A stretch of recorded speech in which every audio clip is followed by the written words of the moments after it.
আমরা photo impact সফটওয়্যারের সাহায্যে আমরা ওয়ালপেপারের যে প্রজেক্টটি দেখতে পাচ্ছি সেই প্রজেক্টটি তৈরি করব। এটি করার জন্য আমরা ফটো ইমপ্যাক্ট সফটওয়্যারটি রান করে আমরা একটি নতুন ক্যানভাস নিব, যে রেজুলেশন 640x350 এবং ব্যাকগ্রাউন্ড কালার আমরা এরকম একটি কালার নিয়ে নিব এবং যে ইমেজটি দিয়ে আমরা ডিজাইনটি তৈরি করব সেই ইমেজটিকে আমরা ওপেন করব এবং কন্ট্রোল এ দিয়ে এটিকে সিলেক্ট করে আমরা কপি করব। এরপর আমরা আমাদের মূল ক্যানভাসে আমরা এটিকে পেস্ট করে দিব, কন্ট্রোল ভি চেপে। এরপরে আমাদের ইমেজের সাইজটিকে আমরা ছোট করে ফেলব। আমরা এর মধ্যে একটি আমরা দেখেছি আমরা একটি frame style, frame border style দিয়েছি। এটি করার জন্য আমরা ইজি প্যালেটের মাধ্যমে দিতে পারি, অথবা আমরা ফরম্যাট মেনুতে চলে যাব, যেখানে আমরা পাবো ফ্রেম অ্যান্ড শ্যাডো নামে একটি অপশন। তো ফ্রেম অ্যান্ড শ্যাডোতে ক্লিক করব, ফলে আমাদের সামনে ফ্রেম অ্যান্ড শ্যাডোর গ্যালারি চলে আসবে। প্রথমে আমরা একটি ফ্রেম দিব, আমরা স্টাইলের কম্বো বক্সে ক্লিক করে এখানে বিভিন্ন ধরনের ফ্রেম রয়েছে।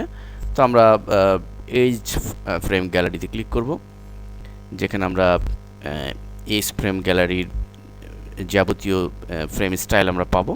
আমরা শেপ বক্সে দেখতে পাচ্ছি বিভিন্ন স্টাইল। তো আমরা আমাদের প্রজেক্টে যেটি করেছি, আমরা স্লাইডার ধরে নিচে চলে আসব।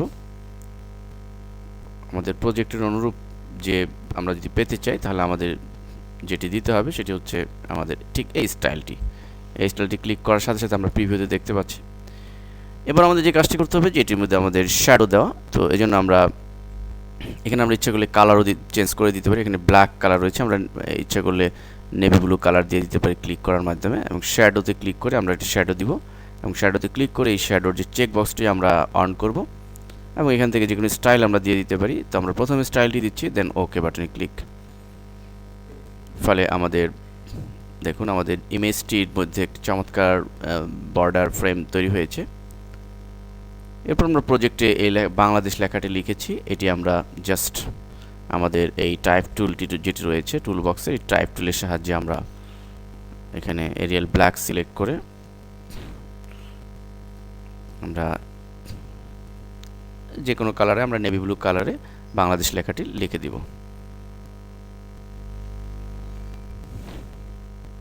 বাংলাদেশ লেখাটি 3D না 2D করব সেটি আমরা স্পেসিফিক করব ঠিক এই মোড যেটি রয়েছে উপরে, এই মোডে ক্লিক করে এখান থেকে 2D বা 3D নির্বাচন। আমরা 3D যদি ইফেক্ট চাই তাহলে 3D দিয়ে দিব